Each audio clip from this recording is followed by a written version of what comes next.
Hello students, good afternoon. हम देख रहे थे छींक पाठ, है ना। इस पाठ के हमारे प्रश्न उत्तर चल रहे थे। तो चौथा जो प्रश्न है आपको दिया, इन पात्रों के दो चारित्रिक विशेषताओं का वर्णन कीजिए।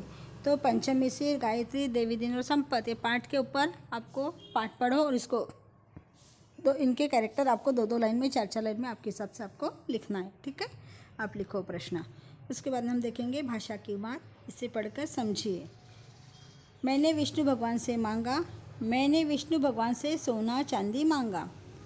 ऊपर के दोनों वाक्य में मैं करता है, पहले वाक्य में कर्म नहीं, यहाँ क्रिया का फल सीधे कर्ता पर पड़ रहा है, इसलिए अकर्मक क्रिया है। और दूसरे वाक्य में क्रिया का फल कर्ता पर न पढ़कर कर्म पर पड़ रहा है, इसलिए यह सकर्मक क्रिया है। आप पाठ में से सकर्मक अकर्मक क्रिया के दो वाक्य लिखिए। तो पहला वाक्य आप ऐसा लिख सकते, संपत ने छींका था। क्या आ सकता आपको? संपत ने छींका था, ये हो गया अकर्मक वाक्य। मैं खाकर जाऊंगा, ये हो गया अकर्मक वाक्य। और दूसरा है सकर्मक के, देखो, मुझे यह काम करना है, सकर्मक। और विष्णु भगवान शेष नाग पर सो रहे हैं, ये हो गया आपका सकर्मक वाक्य। इस प्रकार से दो वाक्य आपको लिखना है। ठीक है। अब प्रश्न दूसरा आपको दिया है, उदाहरण के अनुसार साधारण वाक्य को निषेधात्मक और संदेहबोधक वाक्य को बदलिए। जैसे साधारण वाक्य है, निषेधात्मक वाक्य है, संदेहबोधक वाक्य है। मुझे यह काम करना है, निषेध महंगा, मुझे यह काम नहीं करना है, और संदेह, शायद मुझे यह काम करना है। ये तीन प्रकार के वाक्य आपको इसमें बनाकर लिखना है। पहला दिया आपको, विष्णु भगवान शेष नाग पर सो रहे हैं, ये हो गया साधारण वाक्य। अब निषेधात्मक वाक्य लिखना है आपको। आप क्या लिखोगे? विष्णु भगवान शेष नाग पर नहीं सो रहे हैं, है ना, ये हो गया निषेधात्मक। और संदेह, शायद विष्णु भगवान शेष नाग पर सो रहे हैं। ठीक है, ठीक है, ऐसे आपको वाक्य बनाने हैं। दूसरा प्रश्न आपको दिया है, 2 साल बाद त्रिवेणी की शादी होगी, ये हो गया साधारण वाक्य। निषेधात्मक, 2 साल बाद त्रिवेणी की शादी नहीं होगी। उसके बाद में शायद 2 साल बाद त्रिवेणी की शादी होगी। ठीक है, इस प्रकार से आपको उसको लिखना है। तीसरा दिया है, चूहेदानी में नेवला पकड़कर रख लेना।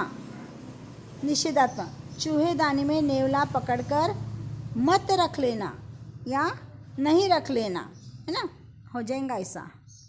उसके बाद में शायद चूहेदानी में नेवला पकड़कर रख लेना। ठीक है।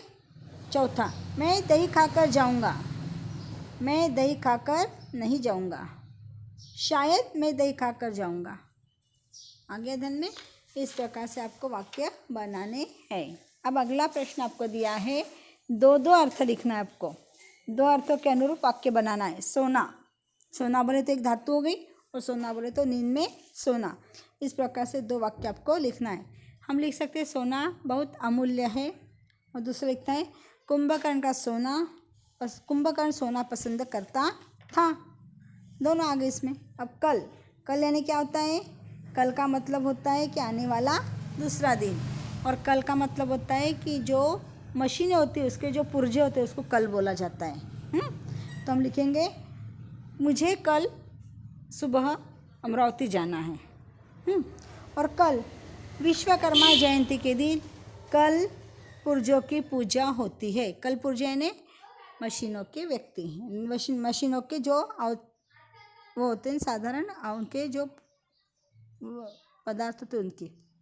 और तीसरा है हार, हार, हार बोले तो हारना, और हार बोले तो गले में पहनने का हार। तो मुझे हीरो का हार बहुत पसंद है। और पाकिस्तान कल मैच हार गया, ऐसा भी हम लिख सकते हैं। ठीक है। बस, बस यानी एसटी बस, हम जहाँ से गाड़ी में बैठ कर जाते हैं उसको बस कहा जाता है, वो वाली। और बस यानी बस, अब कुछ करना नहीं है, आगे मत बोलो, इस प्रकार। बस अब आप कुछ मत बोलो, बस अब आप मत कुछ पढ़ाओ, बस कल मैं अमरावती बस से जाऊंगी। इस प्रकार से वाक्य आपको बनाने हैं। ठीक है, समझ में आ रहा है आपको? अब उसके नीचे का जो प्रश्न दिया है, मुहावरों के अर्थ लिखकर अपने वाक्य में प्रयोग करो। तो मुहावरे दिया आपको, पहला दिया है सोना बरसना, अधिक पैसा आना। सोना बरसना का मतलब होता है अधिक पैसा आना। तो इसमें आप लिखेंगे, रमेश के लॉटरी लगने से उनके घर में सोना बरसने लगा। रमेश की लॉटरी लगने से उसके घर में सोना बरसने लगा। दूसरा दिया है नानी याद आना, मुसीबत में पड़ जाना। मुसीबत में पड़ जाना। मास्टर जी ने जब राम को पहाड़े सुनाने से कहा तो उसको अपनी नानी याद आने लगी। ठीक है। अब तो आगे का दिया है लोहा मानना। लोहा मानना यानी सम्मान करना। महाराणा प्रताप का वीरता का सभी लोग लोहा मानते हैं। महाराणा प्रताप का वीरता का सभी लोग लोहा मानते हैं। इस प्रकार से ये वाक्य यहाँ पर संवाद पूरा हो चुका है। समझ में आया? अब अगला प्रश्न आपको दिया है भाववाचक संज्ञा के 2 प्रकार। तो आपको नीचे दिए भाववाचक संज्ञा है, वो प्रश्न व्याख्या वगैरह पढ़ो आप। सिर्फ मैं डायरेक्ट ये बताती। लिखी गई भाववाचक संज्ञाओं के मूल रूप लिखिए। पुरोहिताई। पुरोहिताई का क्या होगा? पुरोहित। मनुष्यता, मनुष्य। अपनापन, अपना। मनुष्यता, मनुष्य। अपनापन, अपना। मांग, मांग का आएगा आपने इसमें। मांग का तो कुछ वाक्य दिया ही नहीं है। मांग का मांग ही रहेगा। संज्ञा के मूल रूप मांग मांगच रहेगा। भूलना, भूल। भूलना, भूल। दुर्बलता, दुर्बल। बचपन, बच्चा। बुढ़ापा, बूढ़ा। बुढ़ापा, बूढ़ा। प्यास, प्यास, प्यासी रहेगा। प्यास का प्यासी बनेगा। और जीत, जीत का जीत। जीत का कोई मूल रूप बनने वाला नहीं है। जो है उसी के लिखना है, चुन कर लिखना है, उसमें बाकी जो नहीं है उनको छोड़ देने का है। ठीक है। इस प्रकार से।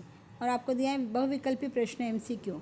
लोहा मानना मुहावरे का अर्थ है, अभी जो बताया मैंने, मजबूत समझना, महत्व स्वीकार करना, कठोर होना, लोहा जैसा होना। महत्व स्वीकार करना। क्या है उसका? महत्व स्वीकार करना। शुद्ध वाक्य, किराए का 2 रुपये दे दीजिए। किराए के 2 रुपये दे दीजिए। किराए के 2 रुपया दे दीजिए। किराए को 2 रुपये दे दीजिए। क्या है इसमें? किराए के 2 रुपये दे दीजिए। कार्यसिद्धि का शब्द का समास विग्रह है। कार्यसिद्धि का समास विग्रह होगा कार्य पर सिद्धि नहीं, कार्य के लिए सिद्धि, कार्य से सिद्धि, कार्य की सिद्धि, तो कार्य के लिए सिद्धि। इस प्रकार से आपका यह कंप्लीट लेसन हो चुका है। अगले पार्ट में हम देखेंगे हमारा 19वां पार्ट बोध, और बोध होने के बाद में हम देखेंगे जालियनवाला बाग में वसंत। 2 रह गए हमारे। अभी हमारे पास में समय बहुत है, हम हमारे आराम से 2 लेसन कंप्लीट कर लेंगे। ठीक है। आया ध्यान में? यहाँ तक का आज मैंने आपको समझा दिया है। ये नोटबुक में लिखो अच्छे से और ये कंप्लीट करो ये पार्ट।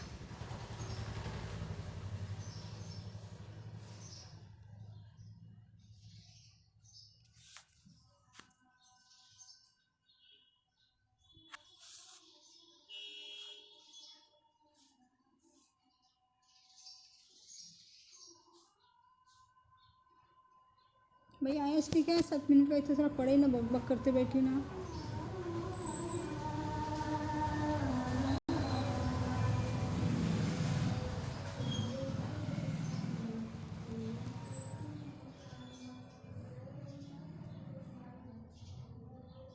एक मिनट का क्या बता रहा है अब? 8:35 का हो गया ना।